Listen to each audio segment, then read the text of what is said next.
قرآن کے ذریعے رب تعالیٰ کے ساتھ جڑنے کی کوشش کرے گا۔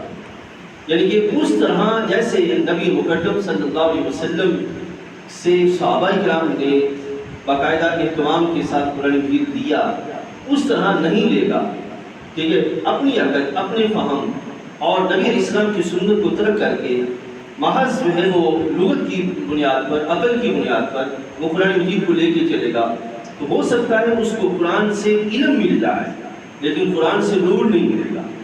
کیونکہ نور جو ہے وہ روشنی جو ظاہر اور باطن کی تاریکی کو دور کرے اور رب ذوالجلال کی بارگاہ میں بندے کو عالی مرتبہ عطا کرے، یہ تبھی میسر آئے گا کہ جب قرآن مجید کو اس انداز کے ساتھ تھاما جائے گا جو انداز رب تعالیٰ بندوں سے چاہتا ہے۔ اور وہ انداز کیا ہے کہ بارگاہ مصطفیٰ علیہ السلام سے اپنے آپ کو جوڑا جائے، اور جس طرح نبی مکرم صلی اللہ علیہ وسلم نے قرآن مجید فرقان حمید بندوں کو عطا کیا، یعنی کہ کلام کے اعتبار سے بھی، عمل کے اعتبار سے بھی بیان کرتے ہوئے اور اس کی عملی صورت عطا کرتے ہوئے، تو ہر دو پہلو کے اعتبار سے جو بندہ اس کو اس طرح تھامے گا وہ بندہ قرآن مجید سے نور حاصل کرنے کا اہتمام کر سکے گا، یعنی کہ اس کو علم بھی مل جائے گا اور اس کو نور بھی میسر آئے گا جو اس کو زمین کی پستیوں سے نکال کر آسمان کی بلندیوں تک لے جائے گا۔ تو یہ اس بندے کو میسر آئے گا جو بارگاہ مصطفیٰ علیہ السلام سے تمسک اختیار کرتے ہوئے، ملتے ہوئے آپ کی بارگاہ پہ کامل ایمان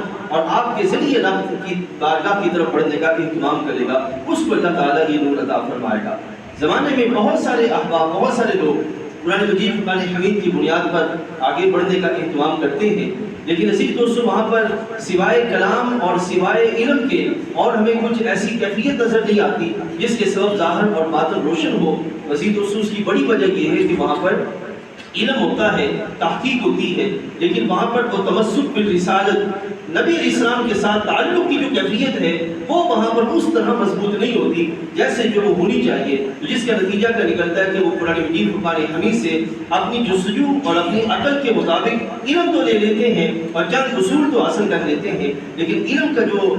وہ نور کے جس کے سبب ان کا ظاہر اور باطن روشن ہو جائے اور حقیقت تک ان کی رسائی ہو جائے، وہ چیز ان تک جو وہ نہیں پہنچ پاتی۔ تو اس بات سے قرآن مجید فرقان حمید کی جو نورانیت یہ تبھی بندے کو محسوس ہوگی، میسر آئے گی، اس کی برکات صحیح طور پر بندے کو سب تب ملے گی جب بندہ تعلق بالرسالت کے ساتھ ساتھ جب وہ قرآن مجید کو سمجھنے کا اہتمام کرے گا۔ اگر وہ تعلق بالرسالت یعنی کہ رسول اکرم صلی اللہ علیہ وسلم پر کامل ایمان اور اس کے تقاضوں کو پورا کیے بغیر قرآن مجید کی طرف بڑھے گا تو علم آئے گا، تحقیق آئے گی، اس طرح کے اصول اس کو میسر آئیں گے، لیکن نور کی جو کیفیت ہے وہ اس کو میسر نہیں آئے گی۔ کیونکہ یاد رکھیے گا قرآن مجید فرقان حمید کا بڑا گہرا تعلق ہے نبی مکرم صلی اللہ علیہ وسلم کی رسالت اور نبی مکرم صلی اللہ علیہ وسلم کے قلب اطہر کے ساتھ، اس کو انشاءاللہ مزید پھر آپ کے سامنے بیان کریں گے۔ آگے بڑھتے ہیں۔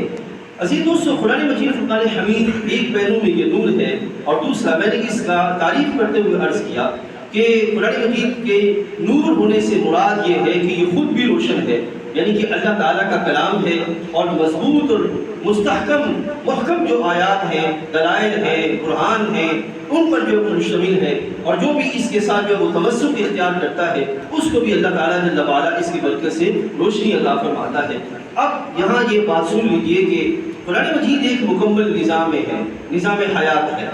نظام ہے اور نظام حیات ہے۔ پہلی کتابوں کے اندر جو فرق تھا پہلی کتابیں اور ہماری کتابوں کے کتاب مجید کے لحاظ سے کہ پہلی بعض کتابیں مثلا زبور ہے، اس میں آپ کو صرف مناجات ملے گی۔ زبور جو حضرت داؤد علیہ السلام کی کتاب نازل ہوئی اس پر آپ کو صرف مناجات ملے گی، یعنی کہ دعائیں، التجائیں، رب تعالیٰ جل وعلا کی بارگاہ سے یہ کیفیت ملے گی۔ اگر آپ انجیل اٹھا کے دیکھیں تو اس میں آپ کو چند ایک جو ہے وہ بنیادی جو نرمی کے پہلو ہیں وہ میسر آئیں، ٹھیک ہے، اور جو تورات ہے اگر آپ اس کو آپ اٹھا کے دیکھیں تو اس میں آپ کو چند قوانین میسر آئیں، ٹھیک ہے۔ اب انسانی جو زندگی ہے وہ تینوں چیزوں پر مشتمل ہے، اس میں مناجات بھی ہیں، التجائیں بھی ہیں، اس میں قوانین بھی ہونے چاہیے، اور اس میں جو ہے وہ نرمی کے وہ اصول بھی ہونے چاہیے کہ جن کی بنیاد پر زندگی کا نظام آگے بڑھ سکے۔ تو خالق کائنات جل وعلا نے اس امت کو جو کتاب عطا فرمائی ہے اس میں وہ تینوں چیزیں شامل کر دی گئی، ٹھیک ہے۔ اب پہلی کتابیں اس واسطے سے اس دور کے اندر قابل عمل نہیں ہیں، ایمان ہے ان پر